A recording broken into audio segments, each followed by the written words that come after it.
Welcome to the Slop Temple. We pray this video helps. You start by securing your work. Make a Git branch or duplicate the project folder. This protects you if conversion breaks. Once done, verify Android Studio has the language plugin and matching SDKs installed so builds won't fail. Make a clear decision.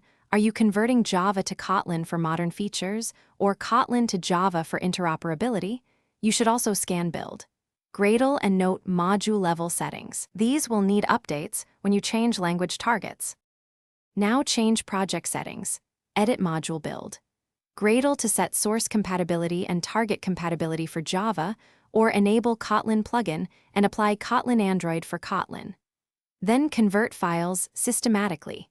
Use Android Studio's code right arrow convert tool for Java to Kotlin, or use decompilation tools for Kotlin to Java with care. Make sure to update Gradle plugin versions and language-specific dependencies so the toolchain compiles. Finish by running a clean build and executing unit and UI tests.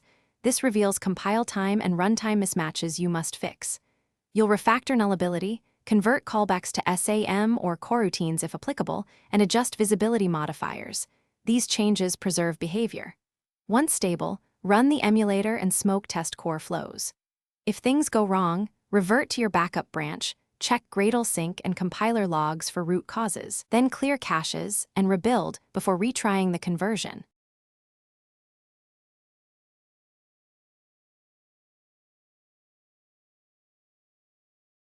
Thanks for watching. Consider subscribing if we helped you.